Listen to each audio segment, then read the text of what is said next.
অস্ত্র আইনের মামলায় শীর্ষ সন্ত্রাসী সুব্রত বাইন ওরফে মোহাম্মদ ফাতেহ আলীকে ৮ দিনের রিমান্ড দিয়েছে আদালত। একই সঙ্গে তার ৩ সহযোগীর ৬ দিনের রিমান্ড মঞ্জুর করা হয়। বুধবার বিকেলে ঢাকার অতিরিক্ত chief metropolitan magistrate Mohammad Zakir হোসাইনের আদালতে এ আদেশ দেন। রিমান্ড পাওয়া অন্যরা হলেন আবু রাসেল মাসুদ ওরফে মোল্লা মাসুদ, MAS শরীফ ও মোহাম্মদ আরাফাত ইবনে নাসিরকে।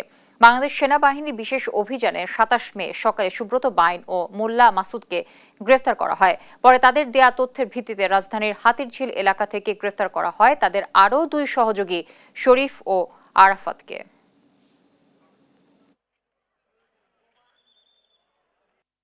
হাতিরঝিল একটি অস্ত্র মামলায় গ্রেপ্তার করে তদন্তকারী কর্মকর্তা তাদেরকে বিজ্ঞ আদালতে উপস্থাপন করে ১০ দিনের রিমান্ড প্রার্থনা করেন। উভয় পক্ষের বক্তব্য শোনার পর বিজ্ঞ আদালত সুব্রত বাইনকে ৮ দিনের রিমান্ড মঞ্জুর করেন এবং মোল্লা মাসুদ সহ বাকি ২ জনকে ৬ দিনের রিমান্ড মঞ্জুর করে তাদেরকে জিজ্ঞাসাবাদ করার জন্য তদন্তকারী কর্মকর্তার হেফাজতে প্রদান করেন।